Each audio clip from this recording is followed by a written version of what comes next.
Children, आज हम पढ़ेंगे लेसन 15 द माइजर। माइजर मतलब होता है कंजूस, एक कंजूस व्यक्ति के बारे में। Once there was a very rich man, वह बहुत क्या था, अमीर आदमी था। ही वॉज अ माइजर, और वो बहुत कंजूस भी था। He ate very cheap food and spent very little money, वह बहुत मतलब चीप मतलब कम पैसे में जो मिल जाए वैसा खाना खाता था, और बहुत पैसे मतलब जो पैसे थे वो बहुत कम खर्चा करता था।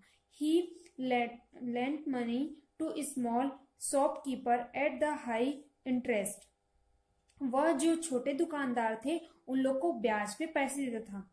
In this way he earned a lot of money. Every morning he went out to see the shopkeepers and come home at midday, और वह रोज जो शॉपकीपर रहते थे, दुकानदार रहते थे, उन लोग को देखने जाता था सुबह और दोपहर को लौटता था। The miser had the watchman to look after his house, और उसके घर के बाहर अपने क्या लगवाया था, चौकीदार लगवाया था। द वॉचमैन लिव्ड इन अ हट नियर द गेट, और वो गेट के पास एक छोटी सी झोपड़ी में रहता था। He liked fish and his wife cooked it for him every day, और जो चौकीदार था उसको मछली खाना पसंद था और उसकी वाइफ उसके लिए रोज मछली बनाती थी। The watchman told his wife cook the fish before midday, और एक दिन दोपहर को उसकी वाइफ ने मतलब उसकी पत्नी ने क्या बनाया, मछली बनाया। Our master will be out then, और उसके जो सर थे मतलब जो कंजूस था, जो उसका सेठ था, वो उस दिन नहीं था।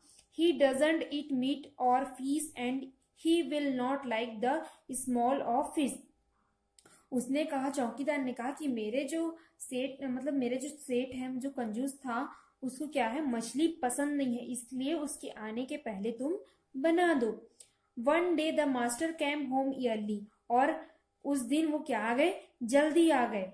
ही walked past the watchman hut and catch the small of fish. It was a nice smell and he liked it very much, और वो चलते चलते किसके, वॉचमैन के घर के पास आ गए, और उन्होंने सोचा कि ये मतलब गंध किसकी आ रही, स्मेल किसकी आ रही है, जो बहुत अच्छी आ रही है, ऐसे करके उसने, जो उसके मालिक थे, जो उसके सेठ थे, उसने बोला। That afternoon he called the watchman and asked him what were do you cooking today. उसने फिर वॉचमैन को बुलाया, अपने चौकीदार को बुलाया, और बोला कि तुमने खाने में क्या बनाया है आज। The watchman said quickly, I won't do it again sir, please excuse me. The miser said, don't be afraid, I am not angry. जो चौकीदार था उसने कहा, नहीं, हमने ऐसा कुछ गलत नहीं किया है। फिर जो उसका सेठ था उसने बोला, नहीं, मैं गुस्सा नहीं हूं, तुम बताओ। What was your wife cooking, please tell me. तुम्हारी पत्नी ने क्या पकाया है, मुझे बताओ। The watchman said, we were cooking fish, उसने मछली पकाया है। The miser said, please cook it every day, I like the smell very much. फिर उसके जो सेठ थे, उसके जो कंजूस था, उसने कहा कि तुम उसे रोज पकाओ, मुझे इसकी जो गंध है, जिसकी सुगंध है, वो मुझे बहुत पसंद है। The watchman and his wife thought our master is mad, but they cooked fish every day. चौकीदार और उसकी वाइफ उसको जो मतलब पागल समझते थे, बट दे कुकेड मतलब वो रोज फिश बनाने के लिए बोला, और उसको उसकी जो गंध थी वो पसंद था। After a month, one evening, the watchman and his wife come to see their master. कुछ महीने बाद एक दिन शाम को चौकीदार और उसकी पत्नी ने मतलब जो कंजूस सेठ था उसके घर गए। Sir, you like the smell of fish? The watchman said to his master, so he cook it every day, but fish is not cheap. It is the very costly. उन दोनों ने कहा कि आपको जो मछली की गंध है वो आपको पसंद है, लेकिन वो क्या है, बहुत महंगी आती, कॉस्टली, बहुत महंगी आती है। It cost us a lot of money, उसमें बहुत से पैसे खर्च हो जाते हैं।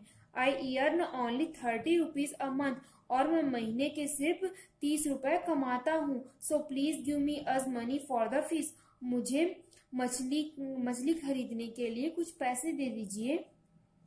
ऐसा किसने कहा, चौकीदार ने कहा। The master thought for a while, then he said, oh all right, wait here.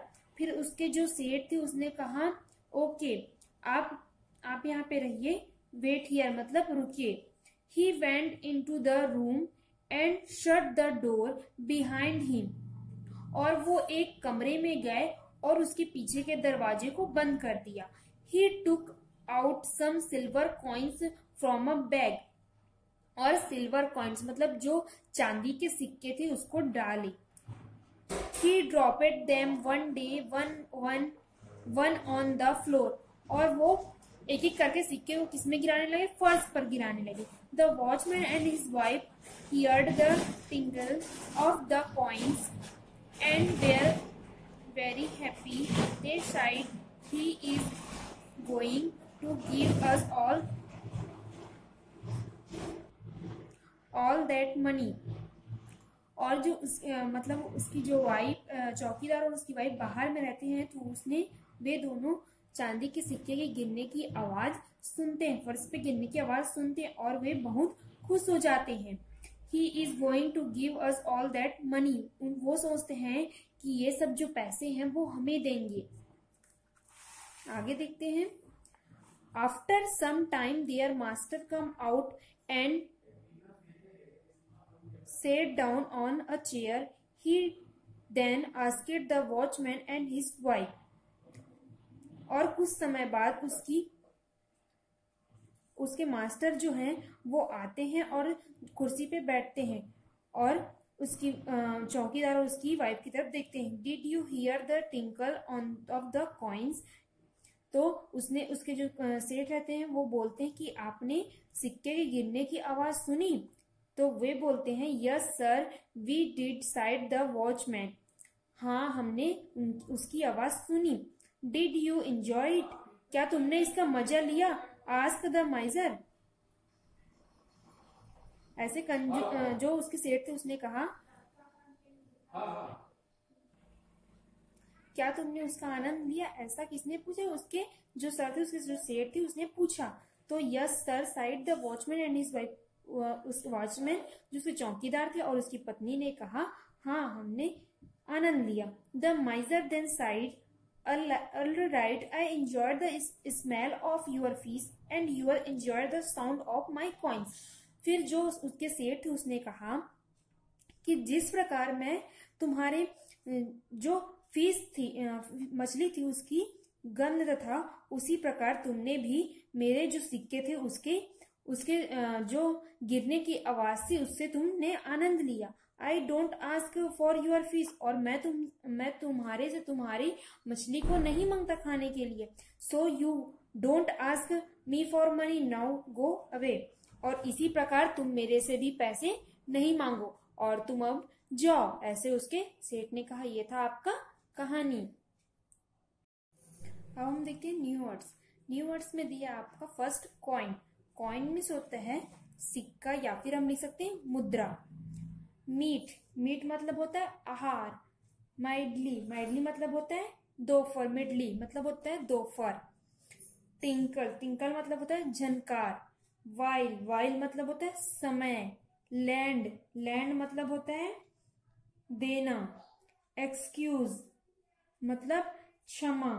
One by one मतलब एक के बाद एक। कॉइन मतलब होता है सिक्का या फिर मुद्रा। मीट मतलब होता है आहार।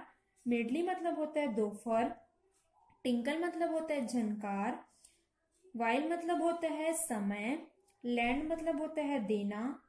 एक्सक्यूज मीन्स होता है बहाना या फिर क्षमा मांगना। वन बाय वन मतलब होता है एक के बाद एक। Thank you.